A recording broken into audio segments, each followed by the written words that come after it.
Good morning, everyone. Thank you for being here on a rainy October morning. It's my pleasure to introduce Lucinda Landing, who is a violinist and founder of the Hyde Suzuki Institute. She comes from a family of musicians and raised herself a family of musicians. She began her studies at an early age with her father, and her dedication and talent quickly became evident. She pursued formal training with Suzuki lessons, which was quite new in the 70s, later graduating from Northern Illinois University and DePaul University in music performance. This journey instilled in her a profound understanding of the importance of music education in shaping young minds and fostering a sense of community. Besides being the director of the Hyde Park Suzuki Institute, she is also the development coordinator at Chicago Sinfonietta, working cross-departmentally in fundraising, marketing, and community engagement. Lucinda has taken on recently the role of community engagement and marketing manager at the Suzuki Association of the Americas. She will present today about building a thriving music community, nurturing lifelong musicians from cradle to college. Please welcome with me Lucinda Landing.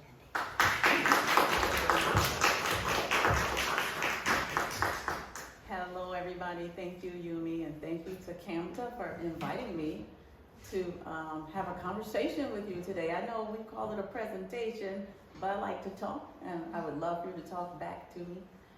So I'm not talking to you for an hour. But I do love to talk about building community.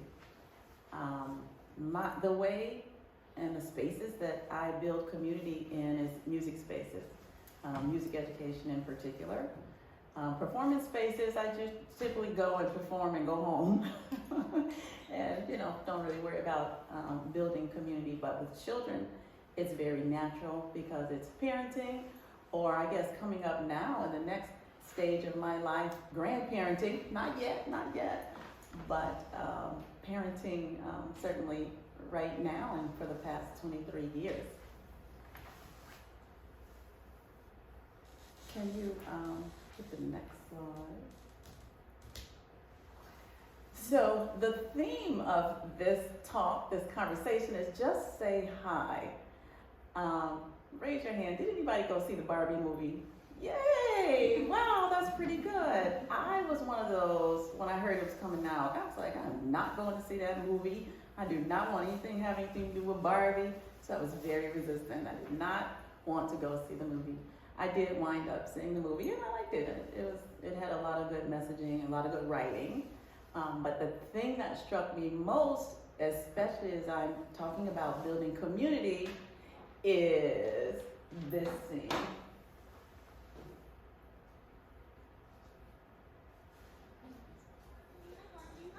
Hi, Barbie. Hi, Barbie.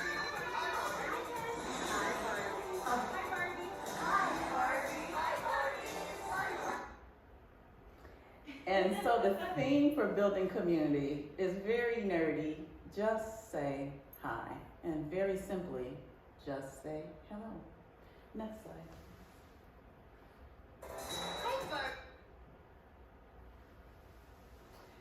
So this talk is kind of guided by an article that I wrote for Strings Magazine back in 2021. And I wrote about critical connections, the fundamental concept at the Hyde Park Suzuki Institute. And I called it love at the time. I mean, that is what it is, love. But I think it starts with showing love by just simply saying hi, and we'll talk more about that. Next slide, please. So for years, I've known that one day I would need to find a way to explain what makes us different at the Hyde Park Suzuki Institute. We're a music school like everybody else, right? We teach lessons, you learn how to play, and then you graduate and leave. But by that, what makes us unique is what we are. Why this experience feels so special, and why our students and families generally do so well in music. And what I describe as doing so well, they stick to it. Now, what they do with it after that, I don't know, they're grownish, and you know what teenagers and grown people do, what they want to do. But, they stick to it all throughout their childhood. Next slide, please. So here's our first interaction. And hey, people online, I would love if this is Zoom, if you could put in the chat, if you have any answers to these questions, I would love to know who can be the bravest and the first person to share. What is your first memory of being in community? In fact, don't answer that question. The slides are mixed up and our order is mixed up. I would like to first know, what is our definition? What is your definition of community? That word. I do a lot of, not a lot, but I do a lot of talking about community and talking to organizations about community outreach and like, what are those definitions? And the first question I ask is, you want to do community outreach. Well, what does that mean? What is your community? Who is your community? And you would be surprised to know that a lot of people don't have an answer. Yes? I think, for me anyway, I think I'm part of several different communities. I have my community of teachers here. I have my community of neighbors where I live. I have my community of other musicians that I play with. So I think we have a lot of different communities. Excuse me, and by community, do you mean a group of people who have similar interests? Yes. Okay. I have some in the chat here. Oh. Elena Chen says, people with shared interest. Okay. Margaret says, feeling a part of a group with common purpose, Okay. Thank you. Was there? Yeah. Okay. I think community is a place where you can be yourself and be comfortable with others, that you have things in common. Yes, I agree and share that definition with everyone. I think your definition kind of speaks more to what we create at the music school intentionally. Somebody once said, Lucinda, I think this is the place where you could just come and be yourself. Now, that comment was said because this person looked at someone who was really different than them and thought, wow, this is where you can just really come and be who you are and be yourself. And we really embody that and embrace it. And whoever you are, just come and you will be loved. So, and accepted. Now, I would love to hear what your first memory is of being in community. This question came up because I'm only talking about community now as an adult, but reflecting on my life, I grew up in community. I grew up in my church community, and it had all the ingredients and components and aspects of the music community that we have now. Now, I don't currently go to a church community like I did when I was a child, but that experience taught me what being in community feels like. So would anyone like to share their first memory of being, I say in community or in a community, kind of use those the same way? Kindergarten. Kindergarten. Can you share more about what that felt like? Well, there were a lot of people who were like me. You know, I mean, because when I went to kindergarten, we lived in an area where there were not too many kids. There was apartment buildings and not really kind of homes or anything. And so I went to school, I was like, oh wow, there are people like me, you know, same size, about the same age. I love that feeling of being somewhere where other people are like you or like the same things that you like. One of my stories is my experience in taking private lessons. I grew up on the south side of Chicago, and my dad is actually a violinist, violist, and he started teaching me. He was my first teacher. But then later, he would drive all the way to Winnetka, Illinois. Everybody knows where that is. And that was a really far drive, and he was driving my sister and I. My sister's a cellist, and we would drive all the way up there. And we had a really good music education, but what I did not get was a sense of, and everybody was nice enough, right? Everybody was nice. But I did not get a sense of, these are my friends. Everybody's just like me, and these are my friends. And that was one of the things I missed in that definition of community, in that experience. So I do have memories of everybody being like me in other areas, or everybody kind of liking the same things I like. I would like to comment on my experience. I think the school was kind of community, because I went to a music school in Poland, and our system is that we have 12 grades with the same teachers, with the same colleagues, and so we created a lifelong community of musicians, and especially the experiences like singing together in a choir, playing the recitals. We always attended everybody's recitals, so I still feel that I belong to that community, although everybody now still Is around the world, around the world. So I'm sorry that you didn't have that experience just going for one lesson, because it was almost impossible for you to do it like once a week. But in our school was like, it was not separate from a regular school. We had the same English, all the classes plus music for 12 years. So it is completely different system, and that's how we've been trained, and we are focused right away that you are going to be a musician. So 99% my friends are musicians. From the school. That sounds like a beautiful, very nurturing experience, and a wonderful place to learn. And what is even more interesting is that we've been chosen from other schools, from other villages, as to be enough talented to go to that school. So it's not just that you have money you can pay and go to the school. It's completely different. You are going to be a musician, no matter what, because you have a talent, unless you really don't like the music. Like if you stay here long enough, you're going to be a musician. Right. I think that's a beautiful experience and a wonderful and ideal experience for children to learn. We talk a lot about social emotional learning, which is very interesting. I can't speak on that. I'm not an expert in that. But what those words mean to me is that children learn best when they feel love, when they feel a sense of community, like they belong, and they have an emotional connection to not only the teacher, but the people around them.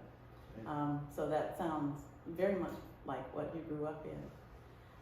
So nope, I didn't have that. But when I had children, I decided to create what I didn't have. And the children and families, they feel that when they walk in the door, and they like to come for the social aspect. Yeah, the music, that's nice, your lesson, I hope you practice. But they come to see their friends and their other parent friends as well.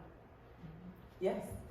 Well, I got to be pianist for All City Orchestra in New York, and that made me feel like those were my people. Those are your people, that's your tribe. And they asked me to accompany for them, or if somebody was composing a piece, they asked me to play it, or I had to play harp parts because there weren't many piano parts in the pieces, but yeah, I guess that was one of the ones. And also just playing on the street when I was growing up. We had this little group and we used to hang out. My parents would let me go out at night, but everybody else was out there at night. My sister and I used to sit at the window and look out, but during the day we were allowed to play out on the street. And that was really great. That was my next question. What did that feel like? It felt great just to be with my friends and be together and having fun. Just enjoying life, you know. Yeah, being with friends, being together and having fun. And that's what we like to create as an environment to learn. Did anybody put anything in the chat about their first memory? I have Suzanne Baker just at the beginning, community is a feeling of fellowship with others. And I was thinking that's now for myself because you spoke about church too. And I'm not sure if it's my memory or the memories of my parents' friends, Yeah. But they remembered in Korean church, they had a meeting, and how I was on all my fourth crawling around, and everyone said, oh, she's so quiet, oh, she's so cute. And I think the feeling was feeling very safe.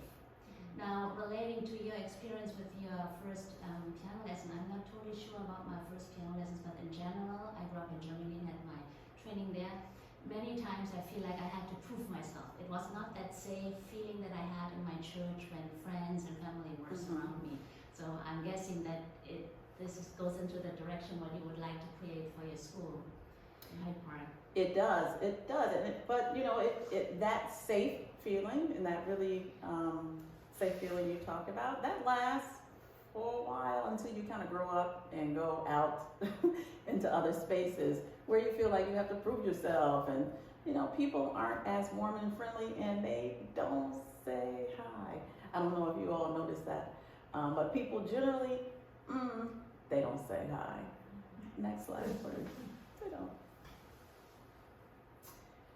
We define community. Can you go to the next slide?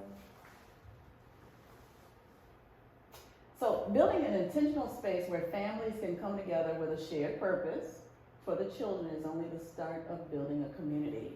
So, you talked about your parents' friends. I talk a lot about children, but the parents are the ones who really build a community. And in church, we called it like Sister Kitchen, or sister, we put the word sister in front, sister or brother in front of the grown-ups who were in the church. So everybody was known affectionately as sister or brother. I think in communities, depending on what your culture is, you will call your parents' friends auntie, or yeah, that's auntie such and such, even though they may not be blood related. At our music school, depending on what culture you were, you called the other parent Mama, Mama Imani, Mama Cecily, Mama Margaret. I'm called Mama Ophie. That's because we have a lot of people of African descent in the community, and it's just a very comfortable word to how to address parents and your parents' friends who take care of you. So that group of people who talk about you, they took care of you. As a child, this is the same story. My dad drove my sister and me to the north side. That's code for mostly white people. Do you all know that? Like when you say south side, you think, oh, okay, so that's code. So now we got that straight. For lessons at a community music school. It was really far, so we spent a lot of time in the car. We learned how to play our instruments, and the people were nice enough. However, that music school was not where I went to see my friends laugh or have fun or find lifelong relationships. I am hoping, and I'm pretty sure, that the people in the past 23 years at HPSI have found lifelong relationships. And thank goodness, there's now Facebook or Instagram or whatever. I remember having to write, oh, wait a minute, I did connect with people in music camp. So I have a lifelong friend from music camp, like still to this day. And my children can't understand. We stayed in touch by actually writing letters and put them in the mailbox. That's how we stayed in touch. Now we, of course, are connected in modern ways. Next slide, please. Now, if we could talk about saying hi, it's a very simple concept. I've thought long and hard about how to create this community intentionally. It doesn't just happen accidentally and, oh, we're just a bunch of nice people, so we're nice to each other. I found that it doesn't happen that way because nobody's really mean, right? Nobody's mean to you, but it takes a special effort to extend yourself to just say hi. Tell us about a time when you were pleasantly surprised that somebody said hi to you in any situation. While you think, I'll go first because I have my story. We, meaning my youngest daughter and I, her playing level is such that she now has to travel around the city and regionally in order to be at the playing level she is for competitions and just all that.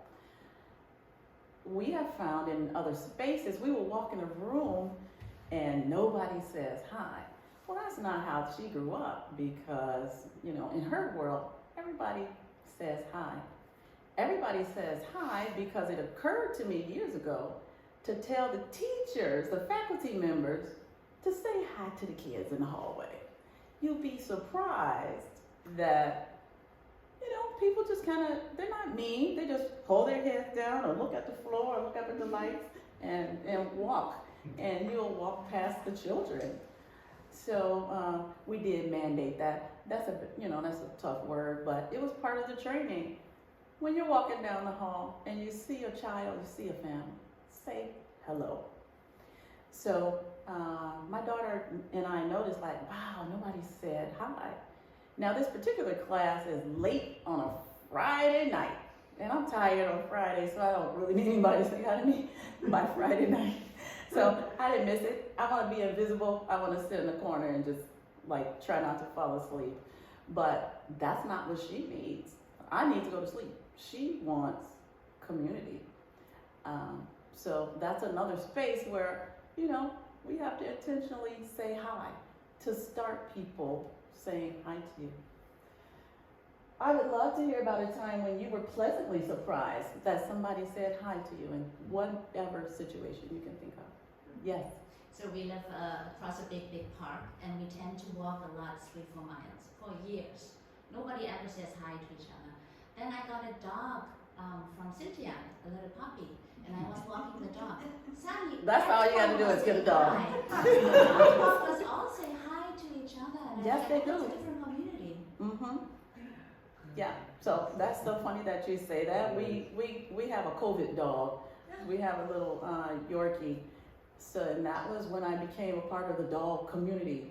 People talk to people with dogs. So maybe that's the solution. Just go get a dog. It's true. Are there any other stories about when you were pleasantly surprised that someone said hi? It's interesting. Well, I want to go back to the dog. I used to have dogs, and I had the same feeling. But the most surprising thing was when I was working with the dog, and the police car pulled out and turned around, and then the police get out from the car, and he says, "Can I touch you and pet your dog?" I thought he was going to arrest me, but the dog is big or something. And then he just said, "I cannot go for lunch to see my dog, so can I pet your dog?" Oh, yeah. Okay, well, I think you might be onto something there.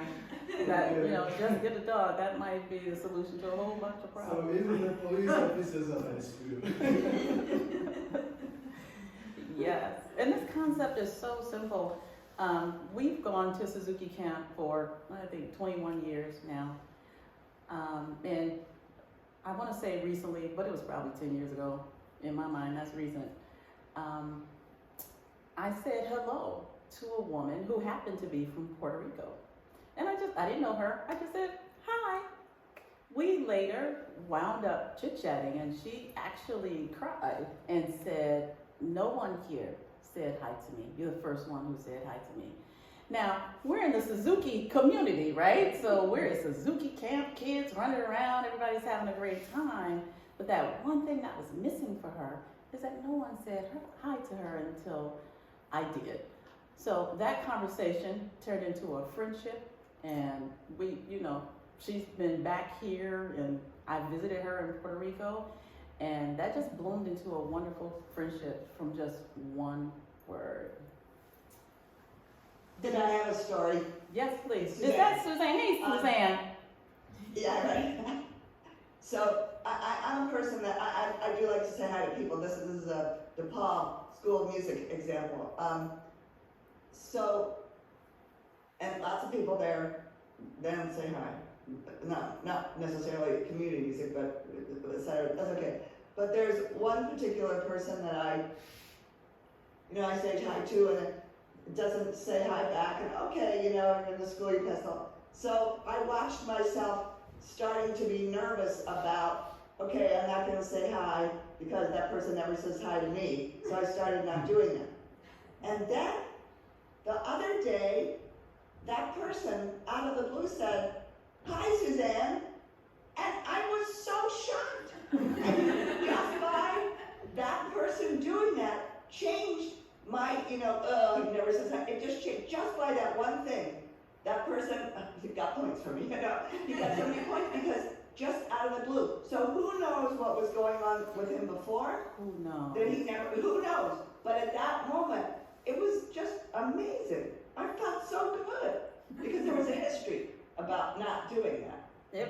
I'm so glad you brought that up. That's one of the prompts. I don't know if I wrote it down, but one of the prompts. So this was pleasantly surprised. And another question is how do you feel when someone doesn't speak to you? And that, I don't know if that's cultural. In my culture, if someone doesn't say hi to you, oh, okay. Like, it's like more than what's wrong with that person. You have a straight attitude that somebody didn't say hi. And it's so funny now that I am the age I am. Yay, I just turned 54. Yay, but that just means I can't really see. So if I don't have on my glasses and somebody says hi, I might not always see you. So I am hoping that person doesn't think like the worst. So what do you think, like Suzanne brought up, she was like, why doesn't this person say hi to me? What are you thinking when someone does not say hi to you? When you walk in a room and nobody says hi, or even walking, I know it's weird to say hi to people walking down the street, right?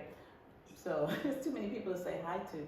But in a space that you walk into and nobody says hi to you, how does that make you feel? Do you have a story where that's happened to you? It happened yesterday to me. So I work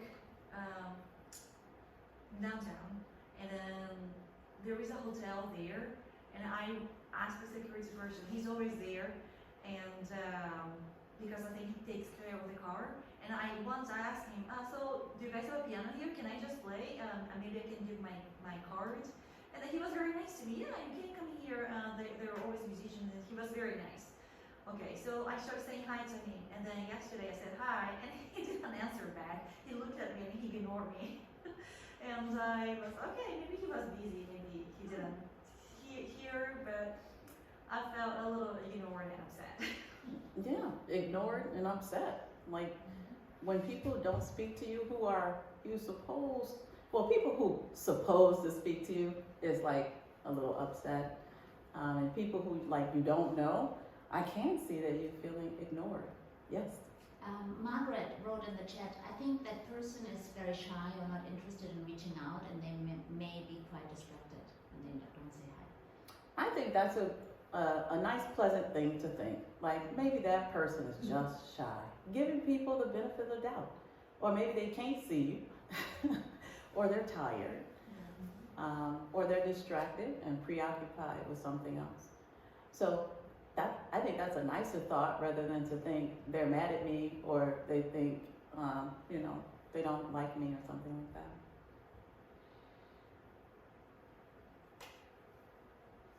Yes. Well, if you're at a party, there's always somebody looking around to see who they're going to talk to, and sometimes you feel like, well, you're not that important. They don't really want to talk to you because you're not going to give them what they need, or something like that. Yeah, ignored. That's very common. Ignored, unimportant. Yeah. All from not just saying hi. That's pretty interesting. Next slide, please. I Oh, have I'm sorry. somebody else Yes. in the chat, Mhm. Elena. I guess growing up I was taught not to talk to strangers. Never thought about saying hi to strangers. Okay. That's And important to Margaret know. thought maybe they might be grieving. That's important to know. They could be grieving. And you're like, hi! And they're grieving. That's important as well. And culturally, I don't know what culture she grew up in, but I think in everybody's culture, children, don't say hi to everybody. Stranger danger. Like, so I think most of us grew up as children not saying hi to strangers. We define people as people you know, hardly know, and don't know. To help keep that straight, who should be saying hi to? Yes. There's one more in the chat. Judy wrote a random smile from a stranger in the grocery store is like the sun coming out. We haven't even started talking about smiles, you all. I just said hi. Can you imagine if we added smile to the word hi? That would just change the whole vibe in the room where you are. People just want you to smile at them. If you can. Sometimes I can't, right? But if you can, just smile at somebody. All right, they can see it in your eyes. I see the mask, but we can see it in your eyes. Thank you for that comment. So here are some ongoing questions that I still, grapple with. So at the music school, so we look different now after COVID. So at the Hyde Park Suzuki Institute, we were really affected by circumstances relating to COVID, from deaths and job loss and students leaving. So we kind of recreated ourselves with partnerships. So our largest partnership is with Vanderbilt College of Music, which is the music school on the city's south side on IIT's campus. But that partnership, it's mostly group classes. We do have some private lessons, but it's mostly group classes. But what it means is that people are not there every single day. So pre-COVID, people would come not every day, but 3 days a week. You come for your private lesson, group lesson, theory class, chamber music, whatever classes you were having, and you would sometimes see those people more than you see your family members. So that doesn't exist for us anymore. So we have to figure out how to recreate that feeling of community. So we're experimenting. We're trying to figure out how to do it. And here are the questions that, we're still working to answer. How do you mandate love in an employee manual? So you can't, but you can say smile and say hi. Even when you answer the phone, part of the training with the administrative assistants is, no matter what kind of day you're having, put a fake smile on when you're answering the phone and answer the phone with even a fake smile. If you got a fake smile, that's better than no smile, but smile when you're talking. How does one convince funders that this critical connection is the measurement that creates excellence in children? Well, we're still trying to get funders to believe that making music makes you smarter. So, still don't have the answer to that one. It's really hard to measure in metrics and data around the feeling that you get from being in a place where you feel like you belong, where people say hi, where you feel safe and loved. Of course, those numbers show up in retention, attendance and retention. But other than that, they stay with us a long time. It's hard to, kind of put a rubric to that. And then how does one train teachers to be open to the extended family concept? The reason why teachers are there is because they need to make money, first and foremost. I think people need to make a living. But beyond that, everybody does not want this extended family concept. It takes a lot of extending yourself to want that in your life and to do that to someone, with someone. In our training, we tell teachers, if you're not being invited to bar mitzvahs and birthday parties and all kind of family things, they haven't not yet connected with you. You're not yet a part of their friend group, their family group. So that's the goal, to be so close to your families and your students that they want, you are on the invitation list. You should be a name on that invitation list. So what if you don't want to be part of the family? See, what if you don't want to be part of it? So I would say that the Hyde Park Suzuki Institute is not for everyone. Like, if you really don't want that in your life, you really just need to be a drop-off parent. where you let them go in and you go get you some coffee and sit in the car and have some moments while they get that piano lesson, it's not the place for you. But I'm talking about the teacher. If the teacher doesn't want to be part of the family, It's not the place for you. Martine Bidman, go ahead. You continue. Martine Bidman is a cellist. Do we all know who knows Martine? Yeah, Martine is a cellist. She's been my friend for years, and she spoke about her experience there at the music school. And when I first met Martine, I was having baby number, oh, wait a minute. Ooh, that was a lot of years. We met at Sherwood Conservatory, so we go back a ways.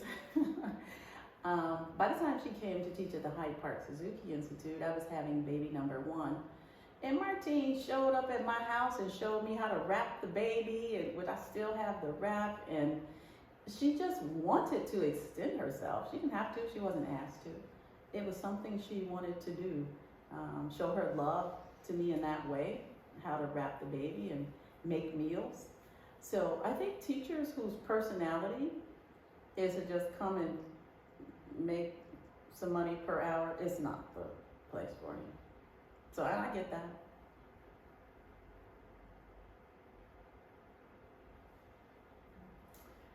Yes. Oh, okay, so I was going to answer that last question, a little more specifically, how does one train teachers to be open to them? Yes. I am a Suzuki trained teacher, and group lessons are a blessing. Yes, they are. Oh my goodness. I got And, stories you about know, that. Not just for the kids, but for the parents. Yep.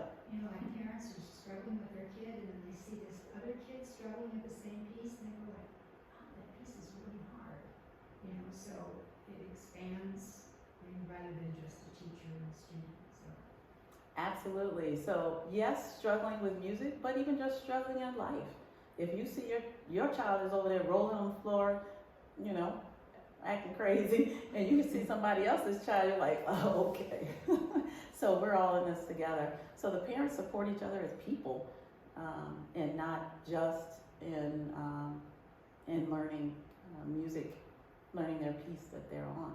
So thank you for sharing that. Yes. In my group, we always have dinners together. Ooh. And really, parents love to cook, and then the children play, do other things than just play for each other. And actually, a lot of parents have kept in touch with each other. They have. Always. They do. And I just heard from somebody who lives in London, and she came to see me, a student, you know, from way, way back, and they write you these incredible letters. But one thing that somebody taught me, I don't know if you guys know Barbara Shepherd. You remember her? Yeah. But she said that she always sent birthday cards to all her old students forever. When they, even if they left her, she still That's a sent big them deal. birthday cards, and that's a big deal. That is a big deal. Yeah, if you To do be that- thought of on your Yeah. birthday. Yeah, people struggle with birthdays. I can share that from Barbara Shepherd, who was a great Suzuki. Thank you. I think that your first point of the food across cultures, I don't think in everybody's culture, food equals love. And when you share food, your special dish, so food is a big part of what we do and how we gather and how we meet.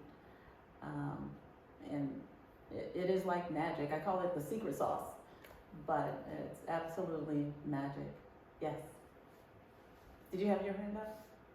Okay. If there are no more comments in the chat and no more around the room, maybe we can do a Q&A at this time. Is that? Yeah, I think that's the last slide. That's the last slide. Can we? Yeah, the previous one was the last slide. Do you have any questions about building community, about where we currently are in our, you know, where we are trying to kind of start from scratch building community? Yes. I don't have it's partly a question and partly not a question. Recently, I started going to a yoga class in which there's a man who is blind. And for years, I've seen him walking on the street, and I know he was at this yoga studio, but, you know, often when we meet people, it's because we see them on the street and our eyes connect, and then maybe we greet each other. And with somebody who's blind, you don't have that kind of connection in a way. So, and even though I've been watching him walk down the street for years, he has no idea who I am. And then last week, they tore up the sidewalk. They're redoing the street, and they tore up the sidewalk to cross the street on both sides. So he was coming out of the yoga studio, and I went up to him and I introduced myself. I said I was just in that yoga class with you, and they put this obstacle up here. And, you know, I don't want you to hurt yourself. He said, oh yes, somebody helped me through here on the way to the yoga studio. He says, I think I can go this way. And it turned out he was going the same way as I was. So we walked and chatted for a block. And so now I feel like maybe he might become part of my community because we've had this connection. But how do other blind people make these kinds of connections, I wonder? That's a good question, and because you extended yourself, that starts like you just said. You know, you don't know what that relationship will blossom into. Just by you extending yourself with words and saying, can I help you, or did you know this?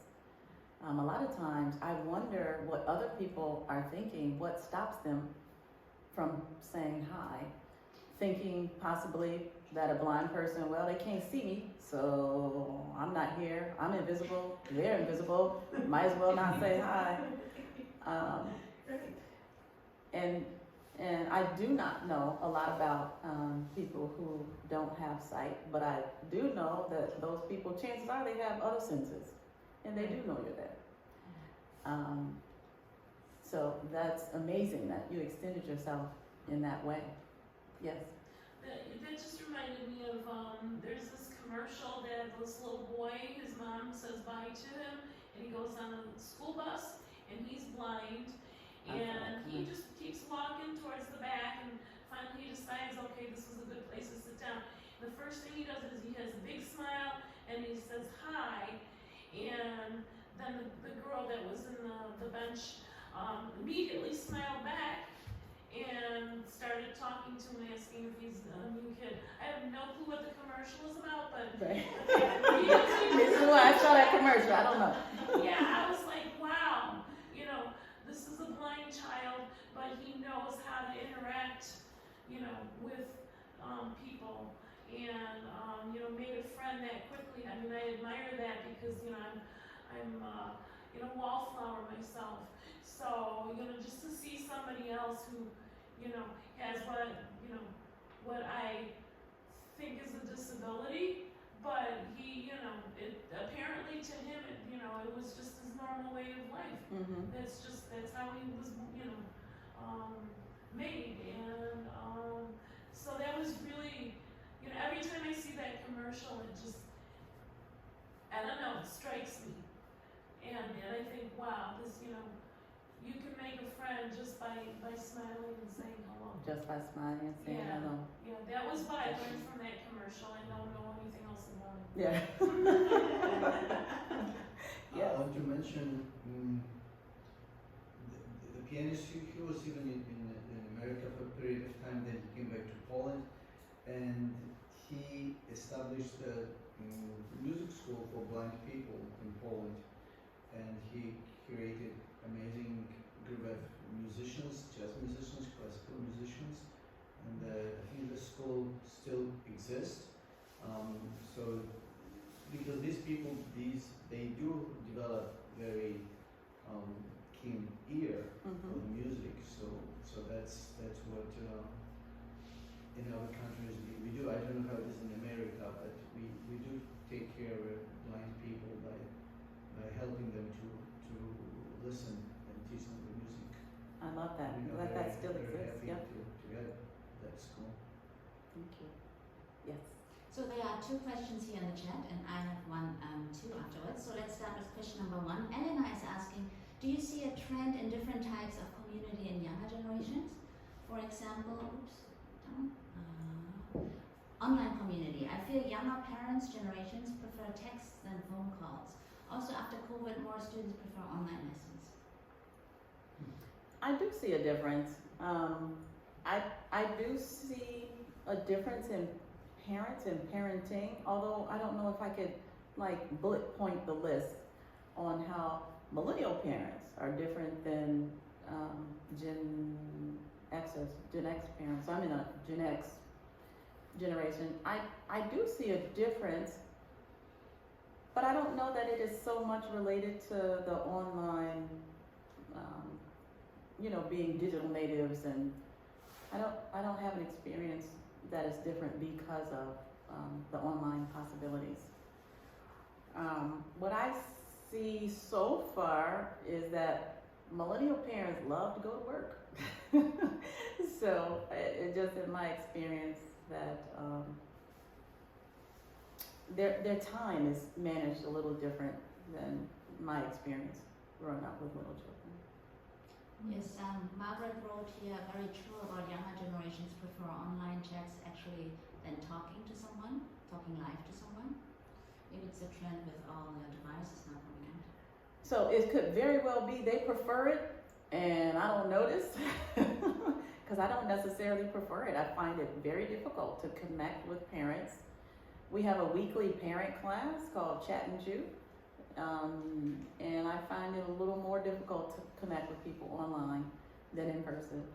So maybe younger people, that is just simply the way they connect naturally. Okay, here's question number 2 from Suzanne. How do you balance policies and requirements of your school with building community if someone is not happy about the requirements? I have to think about that. I think teachers who were unhappy quit, but I don't think it was because they were unhappy that they needed to be friendly to the community. I think they quit for other reasons, but that's something to ponder, to think about. Yeah. And I do notice, I work with a lot of young teachers in college, and they are uncomfortable saying hi. They are uncomfortable saying hello and being personable and talking to parents who are significantly older than they are. But I do see the comfort level being an issue. And the parents notice, like, wow, they are really uncomfortable. So it's something to work on. Yes. What's really fun is walking in Hyde Park, because first of all, there's hardly anybody walking nowadays. But when I walk, I always smile, even with my mask on, and I go like that. And I would say 99% of people do the same thing back. Mm-hmm. I think it makes people feel better. It does. It absolutely does. And Hyde Park, I love Hyde Park. That's where I raised my family and friends and my world. In fact, when you go out in public in Hyde Park, I had to make sure, those days you can't just put on a hat and run out and not brush teeth. Like, you have to brush your teeth. You have to look presentable because you're going to have to say hi to somebody and be friendly. And that is one thing I really like about Hyde Park. Yes.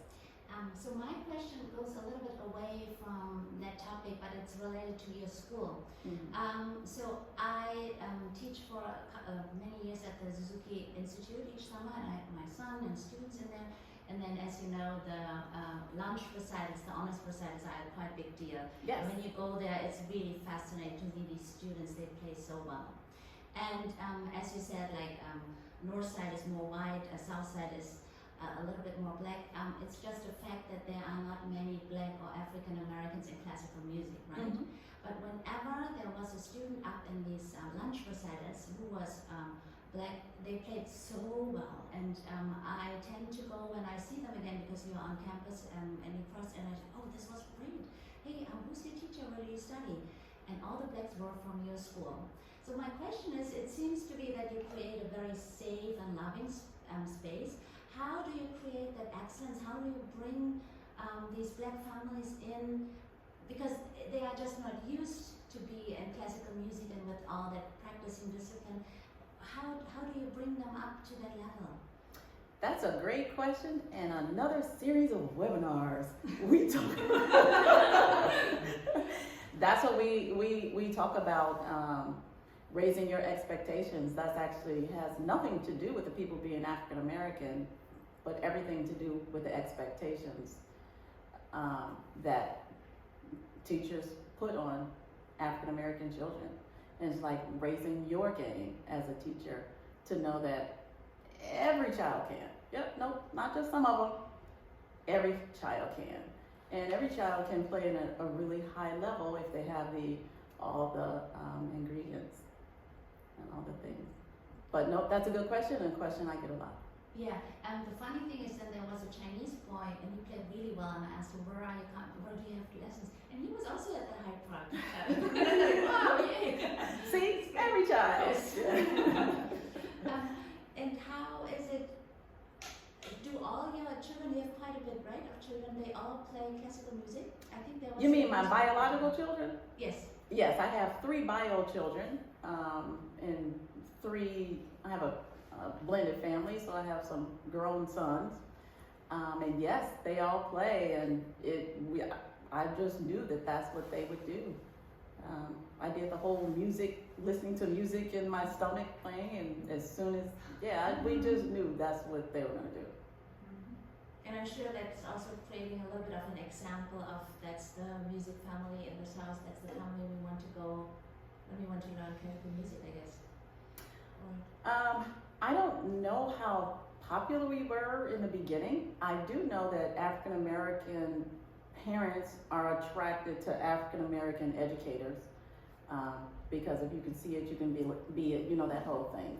So absolutely, I think that was a reason in the early days before I had children and before people knew who I was in the industry. Yeah. Yes. I have 2 questions, if it's okay. Yes, please. What are your expectations from the parents, from the teachers, and from the students? And the second question is, so you build a community, but how do you keep a community? Oh, that's a good question. So there are, ask me that first question again. What are your expectations from parents and teachers? Yeah, that's it, yeah. So, are you a Suzuki? Do you know about the Suzuki method? Yeah. Okay. So everybody has a role, right? So the parents' role is to be supportive and come and show up and be attentive and pay attention, be the home teacher, be all in. Like, this is not a drop off. You're a student as well. The teacher is to be prepared and know your information and deliver it in a loving way and be very skilled in how you deliver information. And the child, I guess they just show up and just be present and try their best.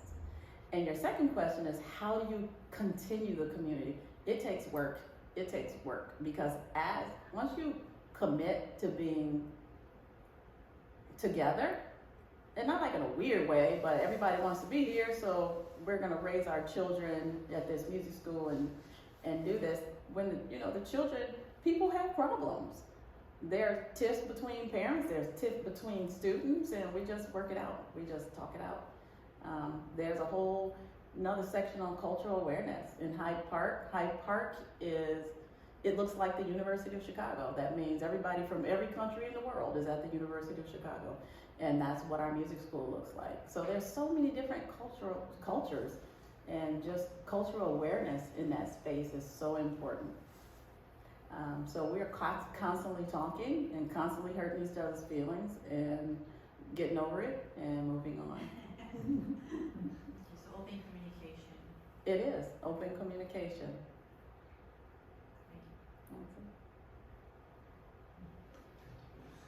More questions?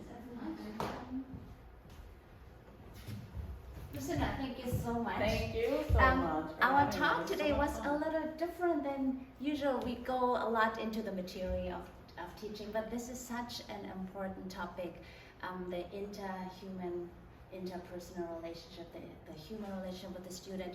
And I mean, we as teachers who work with children have that privilege that we can work with a child from little until they go Until up they to grow up. college. Yeah. And a lot has not only to do with our excellence, how we teach, but how we treat our students. And I thought your beginning was very impressive. I just want to share today, I was parking there. I have back problems. The weather is cold. It was rainy. I wasn't totally sure if I could make it. And I parked. It was in the elevator. And there was a lady, and she was just smiling at me. She was younger. So I just said hi. And then she said like, oh, your hair is pretty. And just that one word, hi, and your hair was pretty, from somebody I didn't know, just made my day. So maybe we can all go back today and say hi to someone. And just say hi. Thank you so Say much. hi, smile, and wow, can you give a compliment? That's even better. Yes. Thank you. Yeah. Thank you so much. Thank you.